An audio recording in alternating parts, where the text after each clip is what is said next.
ನಮಸ್ತೆ ವೀಕ್ಷಕರೇ, ನೀವು ನೋಡ್ತಾ ಇದ್ದೀರಾ ಪ್ರಜಾ ಫ್ಲಾಶ್ 10. ನಾನು ಮೀರಾ. ಈಗ ನೋಡೋಣ ಇವತ್ತಿನ ಹೈಲೈಟ್. ವಿವಿಧ ಬೇಡಿಕೆಗಳ ಈಡೇರಿಕೆಗೆ ಆಗ್ರಹಿಸಿ ಮುಷ್ಕರಕ್ಕೆ ಮುಂದಾಗಿರುವಂತಹ ರಾಜ್ಯ ರಸ್ತೆ ಸಾರಿಗೆ ನಿಗಮಗಳ ಕಾರ್ಮಿಕ ಸಂಘಟನೆಗಳ ಜಂಟಿ ಕ್ರಿಯಾ ಸಮಿತಿ ಜೊತೆಗೆ ಕಾರ್ಮಿಕ ಇಲಾಖೆ ಆಯುಕ್ತರು ಸೋಮವಾರ ರಾಜ್ಯ ಸಭೆ ನಡೆಸಲಿದ್ದಾರೆ. ಸಂಸದರಾದ ಮೇಲೆ ನನ್ನನ್ನು ಟಾರ್ಗೆಟ್ ಮಾಡಲಾಗ್ತಾ ಇದೆ ಎಂಬ ಸಂಸದ ಯದುವೀರ್ ಕೃಷ್ಣದತ್ತ ಚಾಮರಾಜ ಒಡೆಯರ್ ಅವರ ಹೇಳಿಕೆಗೆ ಶಾಸಕ ಕೆ ಹರೀಶ್ ಗೌಡ ಅವರು ಯದುವೀರ್ ಒಡೆಯರ್ ಅವರಿಗೆ ಬಹುಶಃ ಭ್ರಮೆ ಇರಬೇಕು ಅಂತ ಕೆ ಹರೀಶ್ ಗೌಡ ತಿರುಗೇಟನ್ನು ನೀಡಿದ್ದಾರೆ. ಕಾಂಗ್ರೆಸ್ ಪಕ್ಷದ ನಾಯಕಿ ಕುಸುಮಾ ಹನುಮಂತರಾಯಪ್ಪ ಅವರು ಹೇಳೋದನ್ನ ಉಪಮುಖ್ಯಮಂತ್ರಿ ಡಿಕೆ ಶಿವಕುಮಾರ್ ಹಾಗೂ ಮಾಜಿ ಸಂಸದ ಡಿಕೆ ಸುರೇಶ್ ಅವರು ಕೇಳುತ್ತಾರೆ ಅಂತ ಬಿಜೆಪಿ ಶಾಸಕ ಮುನಿರತ್ನ ಹೇಳಿದ್ದಾರೆ. ಮದುವೆ ಮುರಿಯೋದಕ್ಕೆ ನಾನಾ ಕಾರಣಗಳಿರುತ್ತವೆ. ಇತ್ತೀಚಿನ ದಿನಗಳಲ್ಲಿ ಮದುವೆ ಮಂಟಪವೇ ರಣರಂಗವಾಗಿ ಪರಿಣಮಿಸುವ ಘಟನೆಗಳು ಸಾಕಷ್ಟು ವರದಿಯಾಗ್ತಾ ಇದ್ದಾವೆ.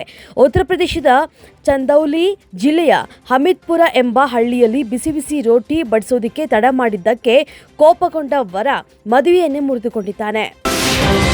ಸೆಲ್ಫಿ ತೆಗೆದುಕೊಳ್ಳೋದಕ್ಕೆ ಮುಗಿಬಿದ್ದ ಮಹಿಳೆಯರು ಹಾಗೂ ರಾಹುಲ್ ಗಾಂಧಿಗೆ ನೂಲಿನ ಹಾರ ಹಾಕೋದಕ್ಕೆ ಮುಂದಾದ ಎಐಸಿಸಿ ಅಧ್ಯಕ್ಷ ಮಲ್ಲಿಕಾರ್ಜುನ್ ಖರ್ಗೆ ಅವರನ್ನ ಡಿಸಿಎಂ ಡಿಕೆ ಶಿವಕುಮಾರ್ ಪಕ್ಕಕ್ಕೆ ತಳ್ಳಿರುವಂತಹ ವಿಡಿಯೋ ತುಣುಕುಗಳನ್ನು ಪ್ರತಿಪಕ್ಷ ಬಿಜೆಪಿ ವೈರಲ್ ಮಾಡಿದೆ.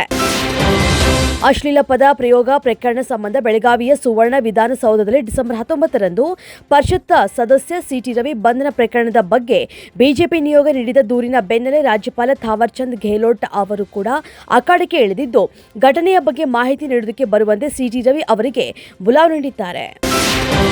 ನವೆಂಬರ್ನಲ್ಲಿ ಕೇಂದ್ರ ಔಷಧ ಪ್ರಯೋಗಾಲಯಗಳಲ್ಲಿ ಪರೀಕ್ಷೆಗೊಳಪಡಿಸಿದಂಥ 41 ಔಷಧ ಮಾದರಿಗಳು ನಾಟ್ ಆಫ್ ಸ್ಟ್ಯಾಂಡರ್ಡ್ ಕ್ವಾಲಿಟಿ ಅಂತ ಭಾರತದ ಔಷಧ ನಿಯಂತ್ರಕ ಪತ್ತೆ ಮಾಡಿದೆ ಅಂತ ಕೇಂದ್ರ ಆರೋಗ್ಯ ಸಚಿವಾಲಯ ತಿಳಿಸಿದೆ.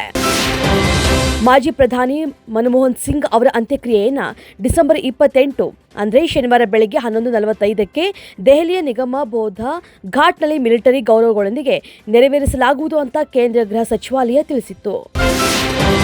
ಮೆಲ್ಬೋರ್ನ್ ಕ್ರಿಕೆಟ್ ಮೈದಾನದಲ್ಲಿ ಮತ್ತೊಮ್ಮೆ ಆಸ್ಟ್ರೇಲಿಯಾ ಭರ್ಜರಿ ಬ್ಯಾಟಿಂಗ್ ಮಾಡುವ ಮೂಲಕ ಎರಡನೇ ದಿನದಾಟದಲ್ಲಿ 122.4 ಓವರ್ಗೆ 474 ರನ್ಗೆ ಆಲ್ಔಟ್ ಆಯಿತು. ಈ ಮೂಲಕ ಮತ್ತೊಮ್ಮೆ ಆಸೀಸ್ ಬಿಗ್ ಸ್ಕೋರ್ ಕಲೆ ಹಾಕಿತು. ಇದಾದ ಬಳಿಕ ಮೊದಲ ಇನ್ನಿಂಗ್ಸ್ ಆರಂಭಿಸಿರುವಂತಹ ಭಾರತ ತಂಡವು ಎರಡನೇ ದಿನದಾಟದ ಅಂತ್ಯಕ್ಕೆ 5 ವಿಕೆಟ್ ನಷ್ಟಕ್ಕೆ 164 ರನ್ ಗಳಿಸಿದೆ. ಚಿಕ್ಕಡಪಲ್ಲಿ ಸಂಧ್ಯಾ ಚಿತ್ರಮಂದಿರದಲ್ಲಿ ಕಾಲ್ತುಳಿತಕ್ಕೆ ಸಂಬಂಧಪಟ್ಟಂತೆ ನಟ ಅಲ್ಲು ಅರ್ಜುನ್ ಸಲ್ಲಿಸಿದ್ದ ಅರ್ಜಿಯನ್ನ ನಾಂಪಲ್ಲಿ ಕ್ರಿಮಿನಲ್ ಕೋರ್ಟ್ ಸಂಕೀರ್ಣದ ಸ್ಥಳೀಯ ನ್ಯಾಯಾಲಯವು ಡಿಸೆಂಬರ್ 30ಕ್ಕೆ ಮುಂದೂಡಿದೆ. ಇದಿಷ್ಟು ಇವತ್ತಿನ ಅಪ್ಡೇಟ್ಸ್. ಇನ್ನಷ್ಟು ಅಪ್ಡೇಟ್ಸ್ಗಾಗಿ ನೋಡ್ತಾ ಇರಿ ಪ್ರಜಾಧ್ವನಿ ಟಿವಿ.